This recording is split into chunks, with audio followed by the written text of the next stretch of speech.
Hi everybody, as you can see I'm in my winter clothes because today is a pretty bad day actually yesterday it was, and today it's gonna be an even worse day. Now I want to show you something here.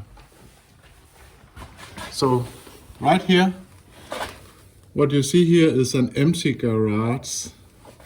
This is where my Mustang Mach E normally would have been parked, and as you can see here in Denmark, as it is now, we're in the middle of a blizzard. There's snow everywhere. And my Mach E is parked, I'm going to show you this picture, right here. And that is at my child's playmate. And yesterday, while my wife was picking him up at their house, I was sitting in my car and suddenly my Mustang Mach E came with a handbrake fault in the instrument cluster while I was just sitting waiting for her to come out with our kid. So, and that means that this Mustang Mach E is not able to drive anymore because it cannot release the handbrake at all. And this is a common thing on the Mustang Mach E. It's actually the connector on the electric handbrake actuator which gets a bad connection, and then it's simply not able to release the handbrake. It's that simple.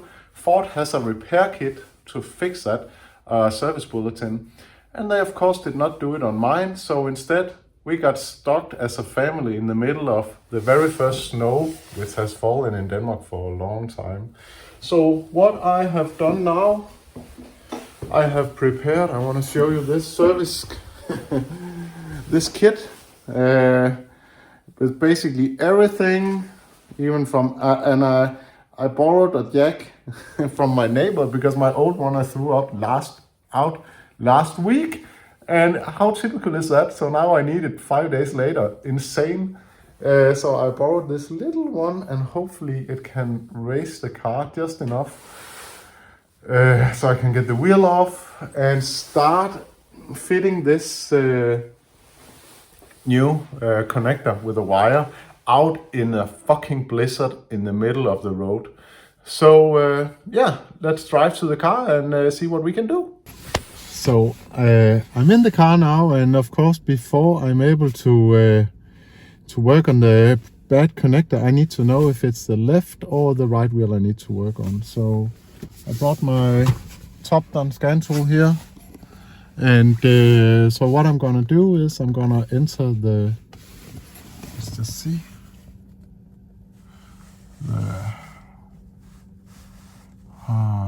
scan.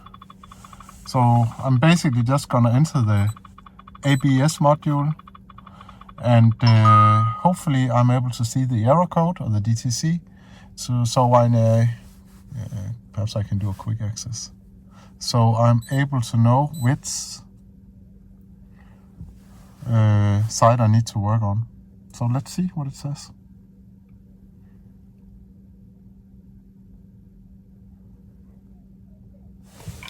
And actually, while it's thinking, you can look at the instrument cluster. And this is what it looks like. I know it's in Danish. If it would have been English, it would have written something about parking brake, but it's a very common mistake or fault. Yeah, and while we're waiting. So this is a service kit from Ford. It looks like this. It has 2 green wires and a new connector, obviously. And there's this sleeve that you need to put on. I think I'm going to show you when I start doing it. So it's something you need to do kind of manually. It doesn't have 2 connectors, like one in each side. So we need to cut off the wire, the existing wires, and connect to this new one. Anyway, let's look at the, so, and since it's the ABS module, anti-locking brake, so we're gonna enter and read fault code.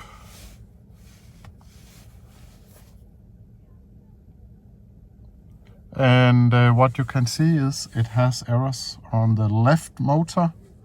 Okay, it's perfect, it's continuous. This means we'll be working on the left wheel. So let's lift the car and work on it. Fantastic. Great. Working in the snow.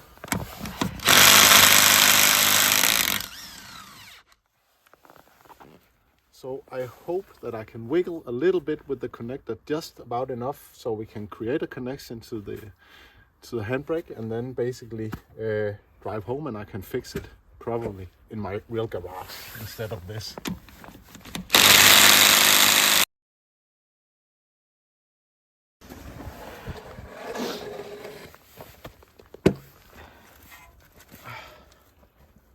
I managed to wiggle the connector like a million times, and the 1,000,001 time it actually got great connection to the electric handbrake, so my wife were able to release it.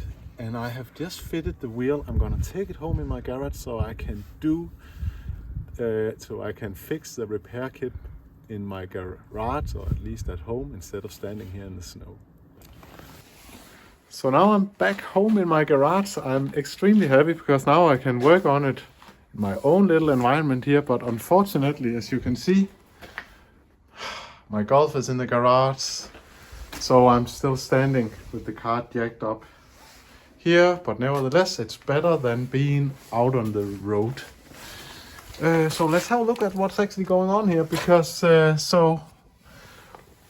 we have the brake caliper right here. So it is this exact connector that you have here, which connects to the electric actuator.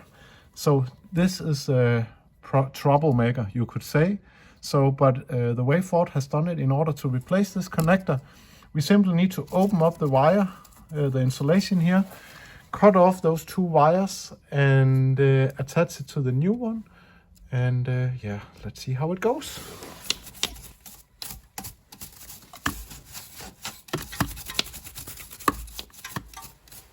So I have disconnected the connector now. It looks like this, and I think we're gonna inspect it afterwards, but I can already see it's pretty corroded right here.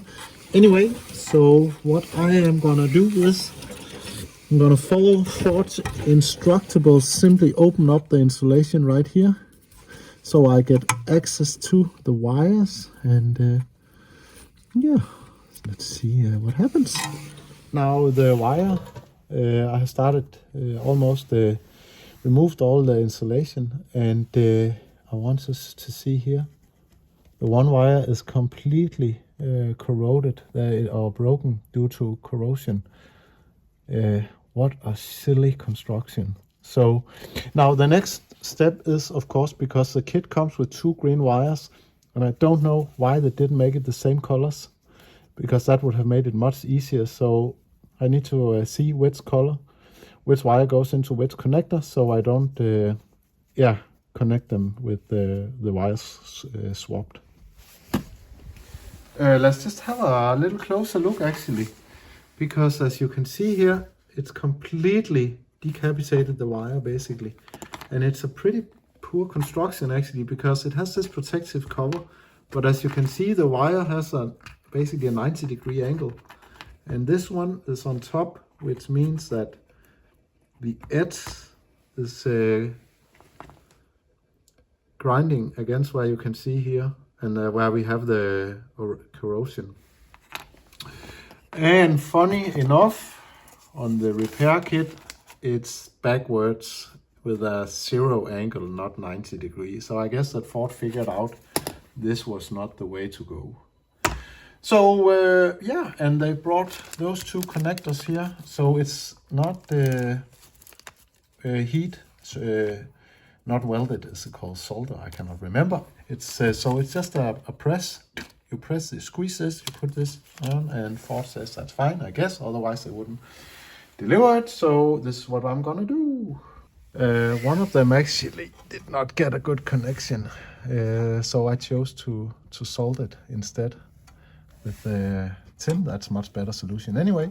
So just need to slide on those shrinkets, heating shrinkets, and then heat them up, and yeah, put on some final insulation, and it's all right. The job is done. So I'm done. This is what the looks like in the end. I guess it's okay. So to wrap this up, you might wonder why Ford didn't make this themselves when the car was at service, since they have a service bulletin, they know it, they change these connectors wires very frequently. But I'm also wondering actually, because when they knew about the problem, so it would have been a very good practice service to their customers to replace this connector while the car was at service, or even call it in, instead of just leaving us customers stranded into the snow with the family, not able to drive anywhere. Not impressed at all.